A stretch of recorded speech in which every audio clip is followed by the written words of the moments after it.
नमस्कार दोस्तों, मैं Ranjana Awasthi motivational audio book and Hindi की स्पेशलिस्ट में आपका स्वागत करती हूँ। सभी भाइयों को हमारी तरफ से रक्षाबंधन की बहुत-बहुत शुभकामनाएं और आप लोग जीवन में खूब उन्नति करें, ठीक है? और अच्छे से आप अपनी लाइफ में एंजॉय करें। जिनकी शादी हो गई है तो वो लाइफ में एंजॉय करें, जिनकी शादी नहीं हुई उनकी शादियां हो जाएं और एक अच्छे पद पर पहुंच जाएं। ठीक है, चलिए स्टार्ट करते हैं। हिंदी आलोचना का विकास। भारतेंदु युग। भारतेंदु युग में भारतेंदु हरिश्चंद्र को आधुनिक हिंदी का प्रथम आलोचक माना जाता है। इसको भारतेंदु हरिश्चंद्र आधुनिक हिंदी का प्रथम सैद्धांतिक आलोचना भारतेंदु कृत नाटक 1883 को माना जाता है। ठीक है, जो नाटक था 1883 को माना जाता। प्रथम सैद्धांतिक आलोचना डॉक्टर बच्चन सिंह ने लिखा है, भट्ट जी हिंदी के पहले आलोचक हैं और संयोगिता स्वयंवर पर लिखी गई उनकी आलोचना पहली आलोचना 1886 में मानी जाती है। फिर है बालकृष्ण भट्ट ने कहा है कि 1886 में हिंदी प्रदीप से में लाला निवास दास कृत संयोगता स्वयंवर कृत नाटक सच्ची समालोचना शीर्षक से आलोचना की। फिर है बालकृष्ण भट्ट को आधुनिक हिंदी में व्यवहारिक आलोचना का जनक माना जाता है। फिर है बद्री नारायण चौधरी प्रेमघन ने आनंद कादम्बिनी में सन 1885 में बाबू गदाधर सिंह कृत बंग विजेता नामक बंगला उपन्यास के हिंदी अनुवाद की आलोचना की। ठीक है, सन 1886 में बद्री नारायण चौधरी प्रेमघन ने लाला निवास दास कृत संयुक्ता स्वयंवर की आनंद कंदामिनी में आलोचना की।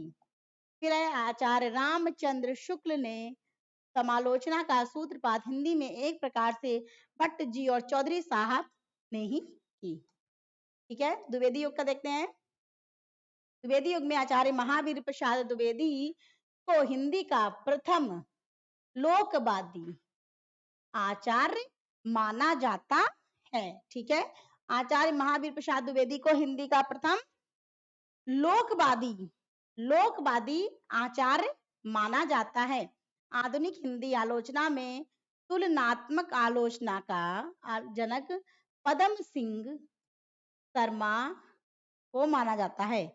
सर्वप्रथम 1907 ईस्वी सरस्वती में पदम सिंह शर्मा ने बिहारी और फारसी कवि शादी की तुलनात्मक आलोचना की है।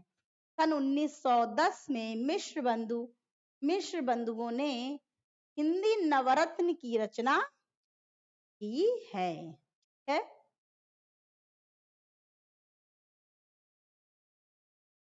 हिंदी नवरत्न में निम्नलिखित कवियों को स्थान दिया गया है। गोस्वामी तुलसीदास। नवरत्न में 9 रत्न जो थे उसमें मिश्र बंधु के उसमें किस किस को स्थान दिया गया? देखिए, तुलसीदास जो कि मेन है, सूरदास मेन है, देवदत्त यानी देव मेन है, महाकवि बिहारी जी ये भी मेन है, त्रिपाठी बंधु यानी भूषण और मतीराम, महाकवि केशवदास, महात्मा कबीरदास, महाकवि चंद्रवरदाई और भारतेंदु बाबू हरिश्चंद्र। ठीक है, इतने लोगों को हिंदी नवरत्न में स्थान दिया गया। हिंदी नवरत्न में मिश्र बंधु को सर्वप्रथम देव बड़े की बिहारी विवाद को प्रारंभ किया गया। हिंदी नवरत्न में मिश्र बंधु ने सर्वप्रथम देव बड़े की बिहारी इसमें विवाद को प्रारंभ किया। इन्होंने देव को श्रेष्ठ बताते हुए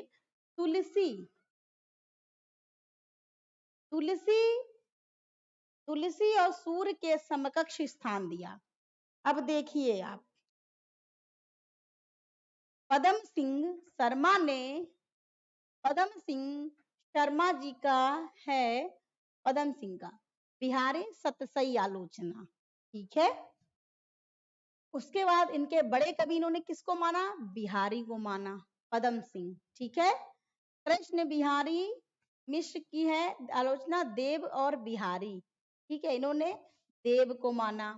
फिर है लाला भगवान दीन, इन्होंने बिहारी और देव इनकी रचना, इन्होंने बिहारी को माना। ठीक है।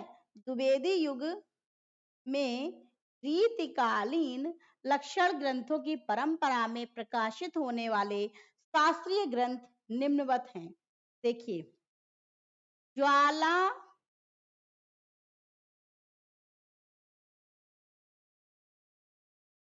ये आलोचक है, ये आलोचना है। ज्वाला स्वरूप रुद्र पिंगल। देखिए, जब ज्वाला लगी होगी, आग लगी होगी, तो आदमी कैसा रूप रख लेगा जल्दबाजी में? रुद्र का। ठीक है। प्रताप नारायण सिंह, प्रताप नारायण सिंह जो हैं ये सुकुमार हैं। कैसे हैं? सुकुमार हैं। जगन्नाथ प्रसाद भानु, अब भानु जो है, भानु रहने दीजिए,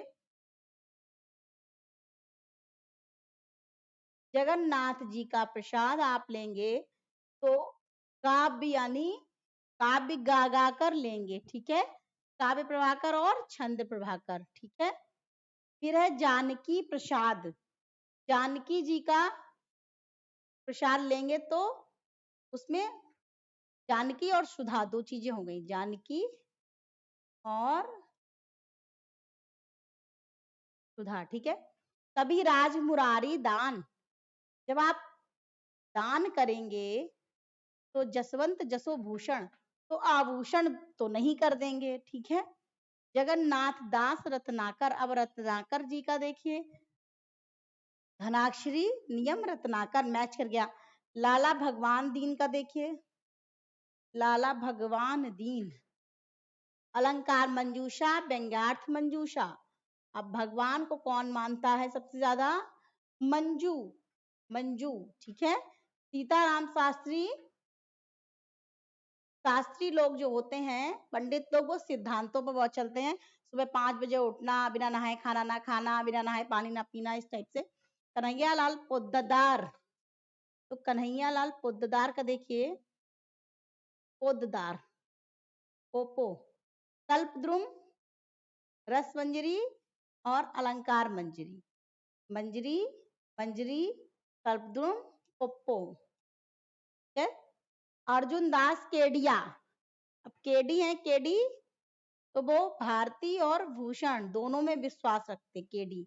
अयोध्या सिंह उपाध्याय का है रस कलश, अयोध्या में क्या निकलता है? कलश यात्रा। सुखदेव बिहारी मिश्र का है सुखदेव, सुखदेव एक आचार्य थे, उनका है पारिजात, साहित्य पारिजात।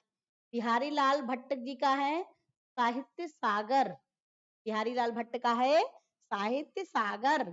विश्वनाथ प्रसाद का है कौमुदी, काव्यांग कौमुदी। राम दहीन का है काव्य दर्पण, ये दर्पण देखते। ठीक है। जगन्नाथ प्रसाद, जगन्नाथ दास रत्नाकर ने पोप के एसे ऑन क्रिटिज्म का पद्यात्मक अनुवाद समालोचना दर्श शीर्षक से किया। जगन्नाथ दास रत्नाकर के ने पोप के एसे ऑन क्रिटिज्म का पद्यात्मक अनुवाद समालोचना दर्श शीर्षक से किया। हिंदी में शोध अनुसंधान समीक्षा का विकास नागरी प्रचारणी पत्रिका से माना जाता है। शोध, शोध का अनुसंधान, अनुसंधान परक समीक्षा का विकास नागरी प्रचारणी सभा के द्वारा माना जाता है। 1921 में सर्वप्रथम काशी विश्वविद्यालय, काशी हिंदू विश्वविद्यालय में परास्नातक एमए के पाठ्यक्रम को हिंदी में स्थान दिया गया। काशी विश्वविद्यालय में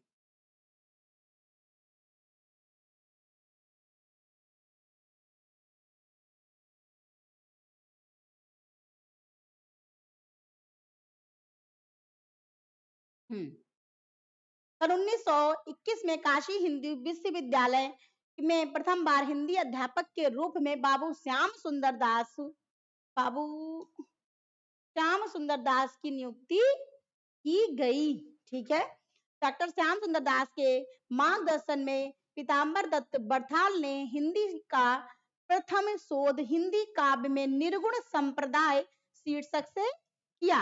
हिंदी में एकेडमिक आलोचना, अध्यापकीय आलोचना का सूत्रपात बाबू श्याम सुंदर दास ने किया। एकेडमिक, ठीक है। श्याम सुंदर दास की प्रमुख आलोचनात्मक निम्नांकित है। देखिए, साहित्य, अरे भाई, साहित्यालोचन ये बहुत बार आ चुकी है। साहित्यालोचन बहुत इंपॉर्टेंट है। साहित्यालोचन इसको याद कर ले, श्याम सुंदर दास की। भाषा और विज्ञान, अब जो श्याम सुंदर दास थे तो इनको विज्ञान भी बहुत अच्छे से आती थी। हिंदी भाषा का विकास, सबसे ज्यादा इनको विकास आता था। हिंदी भाषा और साहित्य, भाषा भी आती थी, साहित्य भी आता था। रूपक रहस्य, इनके अंदर रूपक के रहस्य भी थे। भाषा रहस्य और इनके अंदर भाषा के रहस्य भी थे। ठीक है। शुक्ल युग विशुद्ध आलोचना, देखिए आचार्य रामचंद्र शुक्ल की प्रथम सैद्धांतिक आलोचना काव्य में रहस्यवाद निबंध को माना जाता है। आचार्य रामचंद्र शुक्ल की प्रथम आलोचनात्मक कृतियां निम्नलिखित हैं। गोस्वामी तुलसीदास, जायसी ग्रंथावली, भ्रमर गीतसार, देखिए गीतसार, रस मीमांसा, ये बहुत इंपॉर्टेंट है। ठीक है। नेक्स्ट है रस मीमांसा, आचार्य रामचंद्र शुक्ल की सैद्धांतिक आलोचना है। रस मीमांसा, ठीक है। आचार्य रामचंद्र शुक्ल के ने आलोचना के क्षेत्र में विरुद्धों का सामंजस्य सिद्धांत प्रवर्तन किया। आचार्य शुक्ल की अभिव्यक्ति के आधार पर काव्य के दो विभाग करते हैं। कितने हुए? दो विभाग। सबसे पहला क्या है? आनंद की साधना व्यवस्था या प्रतिपक्ष को लेकर चलने वाले, जैसे रामचरितमानस, पद्मावत, उत्तरार्ध, अमीर रासो, पृथ्वी रासो, छत्र प्रकाश इत्यादि। उसके बाद में है नेक्स्ट है आनंद की सिद्धावस्था या उपभोग पक्ष को लेकर चलने वाले, जैसे सूर सागर,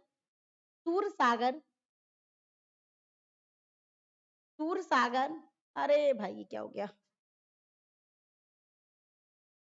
हाँ, सूर सागर, कृष्ण पक्ष, कृष्ण भक्त कवियों की पदावली, बिहारी सत्सई, रीतिकाल के कवि, फुटकल संगारी पद्य, रास पंचाध्यायी इत्यादि वर्णात्मक काव्य। ठीक है। उसके बाद में है आचार्य शुक्ल ने अंग्रेजी के निम्न रचनाओं में हिंदी में अनुवाद जो किया है। ठीक है। क्या किया? देखिए, अनुवाद ये है, मूल रचना ये है, मूल लेखक ये हैं। तो देखिए मूल रचना पहले देख लीजिए। एसेज ऑन इमेजिनेशन, ये किसका था? इमेजिनेशन सबसे ज्यादा कौन करता था? एडिशन करता था, जिसने बल्ब का आविष्कार किया। तो जब बल्ब का आविष्कार होगा तो क्या होगा? आनंद ही आनंद होगा। ठीक है। लिटरेचर का किसने किया? लिटरेचर किसकी अच्छी होती है? मैन की। तो जब मैन की लिटरेचर अच्छी होगी तो क्या होगा? वो गाना भी तो गा लेता, साहित्य कर लेता है ना। फिर है प्लेन लिविंग हाई थिंकिंग, ठीक है। सिंपल लिविंग हाई थिंकिंग होता है, वैसे ही plain living high thinking. John Henry Newman. अब सबसे सिंपल में कौन रहता है? मैन ही लोग रहते हैं, लेडीज तो बड़ा फैशन वैशन करती हैं। फिर है जब कोई प्लेन लिवन होगा तो उसका आदर्श जीवन होगा। रिडल ऑफ द यूनिवर्स, सबसे बड़ी चीज होती है। हैकल, यूनिवर्स को कोई हैक नहीं कर सकता। क्या नहीं कर सकता? हैक नहीं कर सकता। हैक इन द सेंस प्रपंच। हैक हो जाएगा तो प्रपंच होने लगेंगे ना। जयशंकर प्रसाद ने काव्य और कला तथा अन्य निबंध में कुछ आलोचनात्मक निबंध लिखे। जयशंकर प्रसाद ने लिखा है, काव्य आत्मा की संकलात्मक अनुभूति है। आत्मा की मनन शक्ति की वह असाधारण अवस्था को श्रेय सत्य को उसके मूल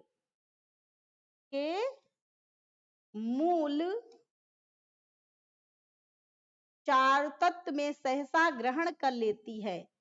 ठीक है, देख ले कितना बचा है, ग्रहण कर लेती है। ठीक है, कर लेती है। उसके बाद में हाँ, कर लेती है, काव्य संज्ञा अनुभूति कही जा सकती है। सुमित्रा नंदन पंत प्रथम छायावादी कवि थे, तो सबको पता है। इन्होंने छायावादी कविता के बचाव में आलोचनाएं लिखी कि छायावाद की कविता जो है वो बची रहे, इसलिए इन्होंने आलोचना लिखना शुरू कर दिया। अब सुमित्रा नंदन पंत के पल्लव के प्रवेश इंपॉर्टेंट है। पंत के पल्लव के प्रवेश को छायावाद का घोषणा पत्र माना जाता है। किसको? पल्लव को। पंत के अनुसार, ये लाइन बहुत बार आ चुकी है, कविता हमारे परिपूर्ण क्षणों की वाणी है। ठीक है, पंत की आलोचनाएं देखिए कौन कौन सी हैं। गद्य और पद्य है, शिल्प है और दर्शन है, छायावाद पुनर्मूल्यांकन है, ये आ चुका। सूर्यकांत त्रिपाठी निराला ने लिखा है कि कविता परिवेश की पुकार है। कविता आए तो समझ जाइए किसका है, पंत का है। सूर्यकांत त्रिपाठी निराला की प्रमुख आलोचनात्मक कृति देखिए, रविंद्र कविता कानन, तंत्र और पल्लव, प्रबंध पद्य। निराला ने कवित्व को हिंदी का छायावादी जाति छंद कहा। किसको कहा? जाति छंद कवित्व को। इंपॉर्टेंट है, नोट कर लीजिए। जाति छंद किसने कहा? अगर आ जाए तो पंत ने कहा। किसको कहा? कवित्व को कहा। ठीक है, आलोचना, आलोचक और आलोचना देखिए। कृष्ण शंकर शुक्ल का है, कृष्ण शंकर शुक्ल का है केशव की काव्य कला, कविवर रत्नाकर। विश्वनाथ प्रसाद मिश्र का है काव्यांग कौमुदी, बिहारी की बाग भूति, बिहारी और बाग वागन्मय विमर्श, गोसाई तुलसीदास, हिंदी में नाटक साहित्य का विकास।